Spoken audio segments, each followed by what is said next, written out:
ইউসুফ পয়গম্বর আলাইহিস সালামকে আপনার ইদারার মধ্যে জিন্দা রেখেছিলেন, আপনার জীবিত রেখেছিলেন। আপনার আল্লাহ পাক আল্লাহ তাআলা ওই মিশরে যাওয়া ব্যক্তিদের কাছে আল্লাহ তাকে আপনার পৌঁছে দিলেন।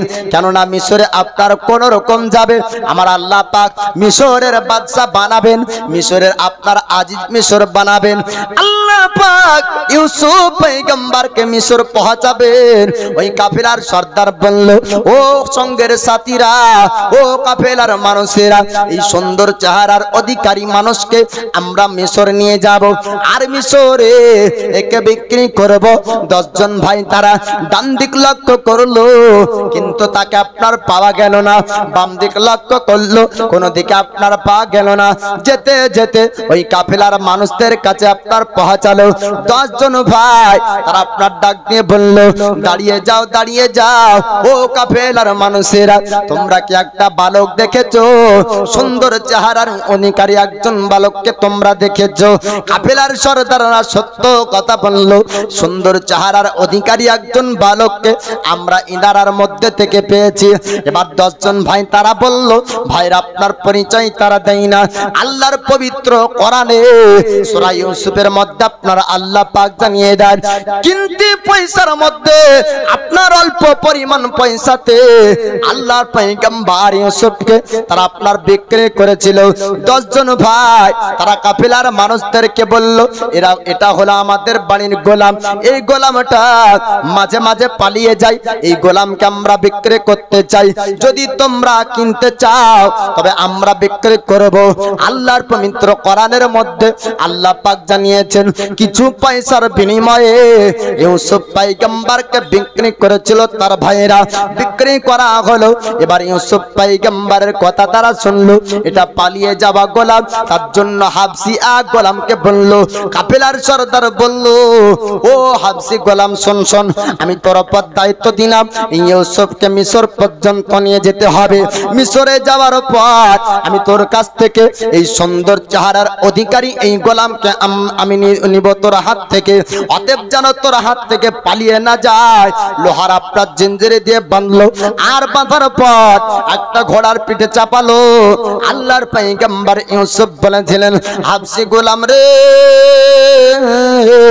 একটু দাঁড়িয়ে যা, আমি ওই ব্যক্তিদের সঙ্গে সাক্ষাৎ করব, আলবিদা সালাম জানাবো। আর কোনদিন মনে হয় আমার সাক্ষাৎ হবে না, আর কোনদিন দেখতে পাবো না। আজকে শেষবারের মতন দেখতে চাই, আমাকে একটু তুই নামিয়ে দে। হাবশি গোলাম বলল, বেশি দেরি যেন না হয়, কাফেলার মানুষেরা হয়তো চলে যাবে। আল্লাহর নবী ইউসুফ যাবার পর 10 জন ভাইকে ডেকেছিলেন আর বলেছিলেন, ভাই তোমরা একটু শোনো শোনো, আজ শেষবারের মতন সাক্ষাৎ করতে চাই। ভাই তারা আপনার বলল, ইউসুফ আবার কি আব্বার কাছে যেতে চাও? ইউসুফ নবী বলেছিলেন, না না না, ও ভাই আপনারা চিন্তা করবেন না, আর আব্বার কাছে আমি কোনোদিন যাব না, আব্বার ভালোবাসা নিব না। তোমাদের মনের ইচ্ছাটা আমি পূর্ণ করতে চাই, তবে আখেরি সালাম দিতে চাই।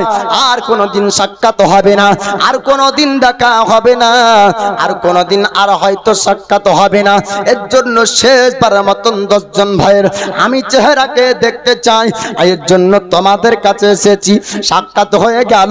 হাবশি গোলাম আসার পরে বলেছিল, ইউসুফ আর যদি বেশি দেরি হয়ে যায় তবে আর আমরা হয়তো কাফেলার সাথ পাবো না, এর জন্য আর দেরি করা যাবে না।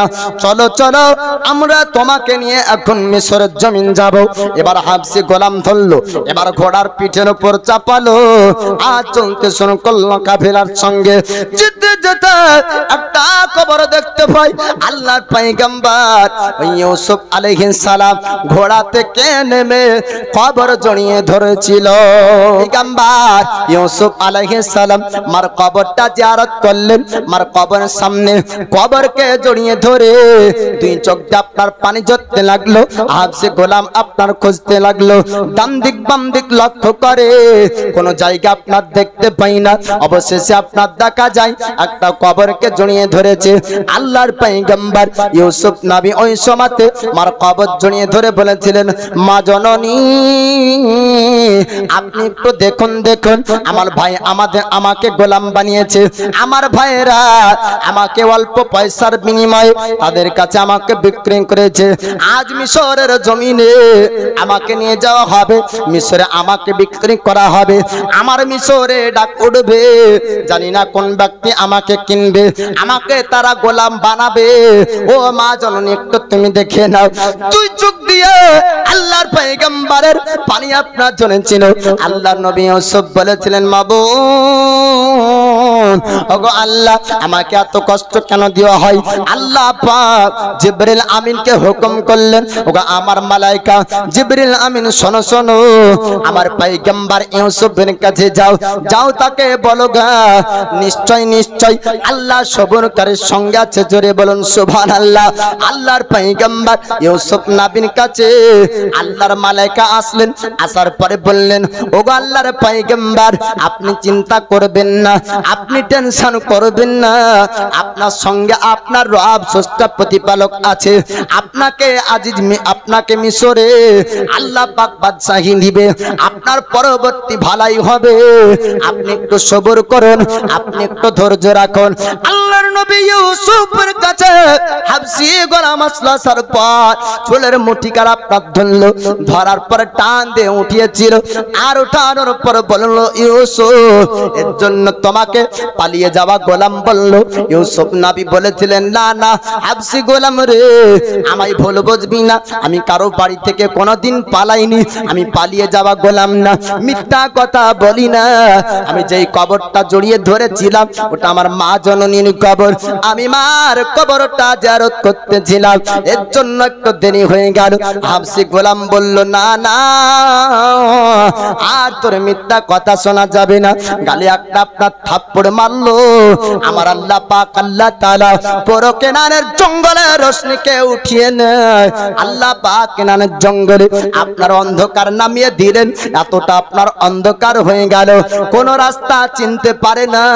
কাফেলার সর্দার বলল, ও সঙ্গের সাথীরা, ও আমার কাফেলার মানুষেরা, একটু তোমরা জানিয়ে দাও, আজ পর্যন্ত আমি বহুবার যাতায়াত করেছি এই পথ দিয়ে, এরকম কোনদিন অন্ধকার নেমে আসেনি, এই অন্ধকারটা আমার স্রষ্টা আল্লাহ প্রতিপালক রব নামিয়েছে, একটা কারণের জন্য এত অন্ধকার হয়তো নেমেছে, আল্লাহ পাক অন্ধকার দিয়েছে। বলো তোমরা বলো, অন্যায় কে করেছো জঙ্গলের মধ্যে? হাবশী গোলাম বলে উঠলো, ওগো কাফেলার সরদার, আমার দ্বারা একটা অন্যায় হয়েছে। বলে, কি অন্যায় করেছো? বলে, সুন্দর চেহারার অধিকারী এই বালকের গালের উপর একটা থাপ্পড় মেরেছিলাম, আল্লাহর পয়গম্বর ইউসুফের গালে থাপ্পড় মারার সঙ্গে সঙ্গে অন্ধকার নেমে এসেছিল। কাফেলার সরদার ওই সময় বলেছিল, ও কাফেলা, ও হাবশী গোলাম, শোন শোন, যতক্ষণ পর্যন্ত এই বালককে ক্ষমা না করবে ততক্ষণ পর্যন্ত এই কেনানের জঙ্গলের রোশনি ফিরবে না। হাবশী গোলাম এবার ইউসুফ পয়গম্বরকে বলল, ওগো ইউসুফ, আমি তো একটা অন্যায় করেছি, আপনার গালে থাপ্পড় মেরে, বলুন বলুন আপনি ক্ষমা করবেন কিনা?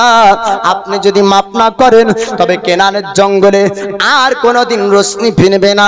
আল্লাহর পয়গম্বর ইউসুফ নবী বললেন, ও হাবশী গোলাম, তুমি শোনো শোনো, আমার আব্বার কাছ থেকে আমরা শিক্ষা পেয়েছি, অন্যায়ের প্রতিবাদ আমরা অন্যায় দিয়ে করি না, আমরা ক্ষমা করতে পছন্দ করি।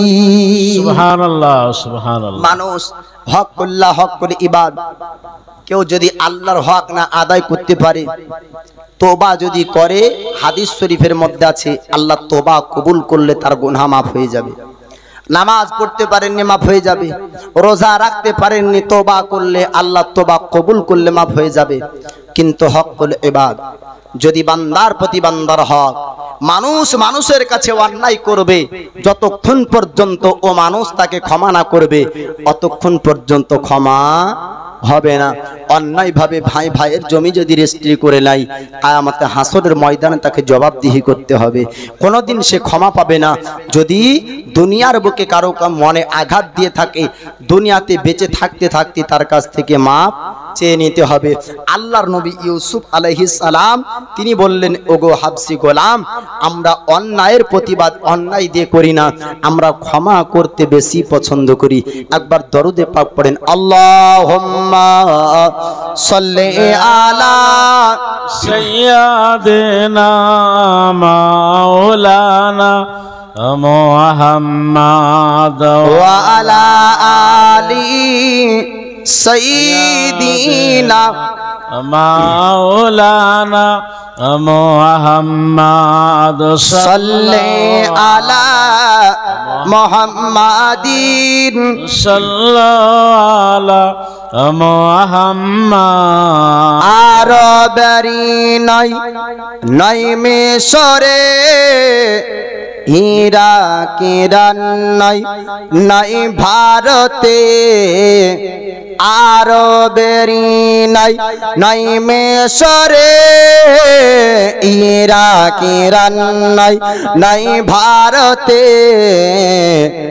সারা আসমান জমিনে নবী মুস্তাফা। মোহাব্বত বলেন সুবহানাল্লাহ। कंडारिया पार पारे नबी मुस्तफा आरबेरी নাই নাই মিশরে ইরাক ইরান নাই ভারতে সারা আসমান জমিনে নবী মুস্তাফা कंडारिए पार पारे नबी मुस्तफा तुर पहाड़े मोसा करिल खोदाके देखार आशा पलके नूरे ओसा देखते पारलेन ना पैगम्बर मूसा तुरी पहाड़े मोसा करिल खोदा के देखार आशा पलके नूरे ओसा देखते पारलेन ना पैगम्बर मूसा से ज्योतिर्मान आमार नबी दो जहान से ज्योतिर्मान आमार नबी दो जहान अपरूप दान गफुरेर नबी मुस्तफा आरबेरी নাই মিশরে ইরাক ইরান নাই ভারতে সারা আসমান জমিনে নবী মুস্তাফা कंडारिए पार पारे नबी मुस्तफा ঝড় তুফান আসিবে ভাঙিতে মোর ইমানের কাঁচা ঘর নম্রদের সে আগুন আবার জ্বলেতে আসিবে দেখা ঘর রাখিও অটল বাঁধিও শিকল রাখিও অটল বাঁধিও শিকল ইমান সুন্নি সকলের নবী মুস্তাফা कंडारिए पार पारे नबी मुस्तफा आरबेरी নাই মিশরে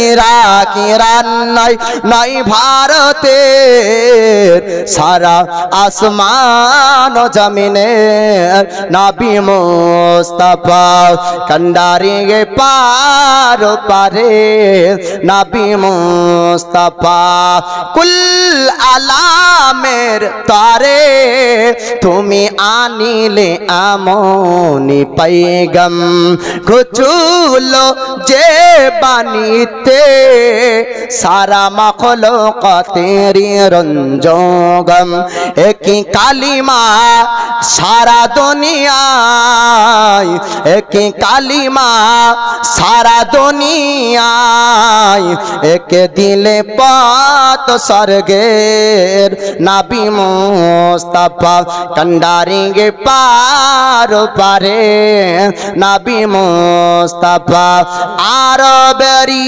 नहीं नहीं मिसरे इराक ईरान नहीं भारते सारा आसमान जमीने नबी मुस्तफा कंडारे पार पारे नबी मुस्तफा पैगंबर यूसुफ अलैहिस सालाम के আজিজ মিশর কেনার পর এবার বাড়ি নিয়ে চলে গেল। বাড়ি যাওয়ার পর বিবিকে ডাক দিল, বিবি রে শোন শোন, আমাদের তো পুত্র নাই, আমাদের তো সন্তান নাই, আমরা এই বালককে আমাদের বেটা বানাবো। এমন সুন্দর চেহারা আজ পর্যন্ত মিশরের জমিনে কোন ব্যক্তি এমন চেহারা দেখিনি, কোন বাচ্চার এমন সুন্দর চেহারা হয়নি। আজ পর্যন্ত মিশরের জমিনে কোন বাচ্চার চেহারা এমন আজ পর্যন্ত দেখিনি। বিবি রে এই বাচ্চাকে আমরা ছেলে বানাবো, এই বালককে আমরা ছেলে করব, তবে একে বাড়িতে রাখতে হবে, সুন্দর করে দেখভাল করতে হবে। আজিজ মিশরের বিবি জুলাইখা আপনার দেখভাল করত। আল্লাহর পয়গম্বর আস্তে আস্তে আস্তে আস্তে আপনার বড় হয়, তখন আপনার 30 বছর বয়স। 30 বছর বয়সে খালি আপনার জুলাইখা না মিশরের জমিনে যেই রমণীরা একবার ইউসুফ পয়গম্বর চেহারা দেখতো, ওই রমণীর মনে মনে অন্তর আপনার খেয়াল হয়ে যেত। আল্লাহর পয়গম্বর ইউসুফ নবীকে যে একবার দেখতো, ইউসুফ নবীর প্রেমে পড়ে যেত। কিন্তু আমার আল্লাহ পাক ইউসুফ নবীকে আপনার বাঁচিয়েছেন। আল্লাহর পবিত্র কোরআনের মধ্যে এই ঘটনা আপনার রয়েছে। একদিন আজিজ মিশরের বিবি আপনার জুলাইখা ইউসুফ পয়গম্বরের কাছে আসলো। আসার পর ইউসুফ নবীকে আপনার আস্তে আস্তে কাছের দিকে ডাক দেয়। ইউসুফ নবী বলে, জুলাইখা তুমি অন্যের বিবি, আমি তোমার কাছে যাব না। আস্তে আস্তে দূরে যায়। জুলাইখা আস্তে আস্তে আপনার বারবার কাছে ডাক দেয়। আল্লাহর পয়গম্বর তিনি ইউসুফ বলেছিলেন, জুলাইখা শুনুন শুনুন, আপনি যতই চেষ্টা করেন না কেন আপনার সামনে আমি হব না, আপনি যতই চেষ্টা করেন না কেন আপনার কাছে আমি যাব না। এবার জুলাইখা আপনার দরজা বন্ধ করেছিল, আপনার ঘটনাটা রয়েছে। দরজা বন্ধ করে আস্তে আস্তে তার মূর্তি পূজা গুলাকে আস্তে আস্তে ঢাকতেছিল। আল্লাহর পয়গম্বর ইউসুফ নবী বললেন, জুলাইখা একটু জানিয়ে দাও এই মূর্তিগুলাকে কেন ঢাকো, মূর্তিগুলাকে কেন ঢাকো? জুলাইখা বলল, ইউসুফ এই মূর্তিগুলাকে ঢাকি আমার দেবতারা আমাকে দেখলে লজ্জা পাবে, আমি তাদেরকে দেখলে লজ্জা পাবো, এর জন্য তাদেরকে ঢেকে দিই। আল্লাহর নবী বললেন, জুলাইখা শোন শোন, আমি সারা দুনিয়ার মধ্যে আমার আল্লাহ পাক চোখ রাখেন, আমার আল্লাহ পাক সারা দুনিয়া দেখতে পাই। তোর তো একটা পর্দা দিয়ে তোর দেবতাকে ঢাকলি, তোর মূর্তি পূজাগুলাকে ঢেকে দিলি। কিন্তু না না, আমি যার ইবাদত করি, আমি যেই স্রষ্টা প্রতিপালক রবকে মানি, আমার আল্লাহকে কোনো পর্দায় ঢাকা যাবে না।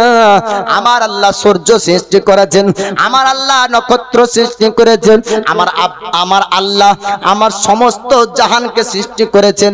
ওই আল্লাহকে কোন জায়গাতে আপনার ঢাকা যাবে না। জুলাইখা রে আমার রব আমার প্রতিপালক দেখবে। নারায়ণের পয়গম্বর ইউসুফ আলাইহিস সালাম তিনি আপনার পালিয়ে যাবেন। এবার দরবাজার কাছে যান। জুলাইখা আপনার ডাক দেয়, না না জুলাইখা রে আমাকে তুই ডাক দিবি না, আমার আল্লাহ আমায় দেখতে পাই। ওই সময় দরবাজার কাছে আপনার চলে যায়। দরজা বন্ধ ছিল। আল্লাহর পয়গম্বর ইউসুফ আলাইহিস সালাম দরজাকে আপনার লাথি মারলেন, দরজা আপনার খুলে গেল।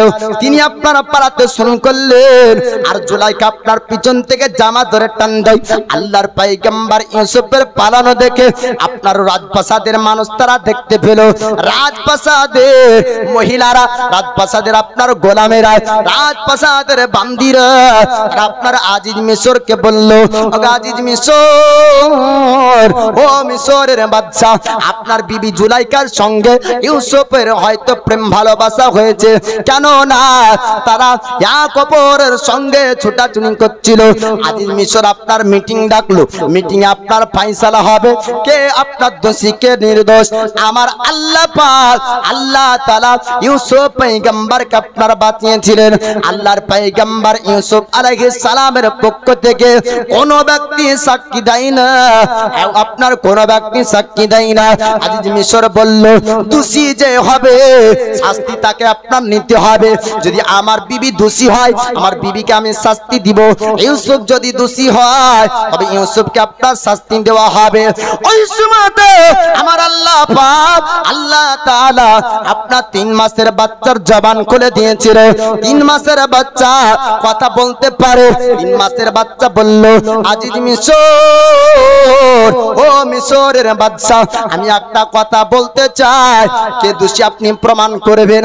যদি ইউসুফের জামার পিছন ছিঁড়া থাকে তবে দোষী হবে জুলাইখা, আর সামনে যদি ছিঁড়া থাকে তবে দোষী হবে ইউসুফ।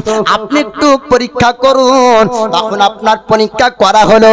আল্লাহর পয়গম্বর ইউসুফ আলাইহিস সালামের পিছনের জামা আপনার ছিঁড়া ছিল, কেন না জুলাইখা বাধ্য করতে চেয়েছিল, কিন্তু ইউসুফ পয়গম্বর নিজেকে আপনার বাঁচিয়েছেন। জোরে বলুন সুবহানাল্লাহ। কোনদিন এক আল্লাহর পয়গম্বর অন্যের বিবির সঙ্গে প্রেম করতে পারে না। এই ধারণা খায়ালটা অন্তর থেকে ডিলিট করতে হবে, অন্তর থেকে আপনার মুছিয়ে ফেলতে হবে। নবী ইউসুফ কোনদিন না আজিজ মিশরের বিবির সঙ্গে প্রেম করেনি, কোনদিন না। পরবর্তীতে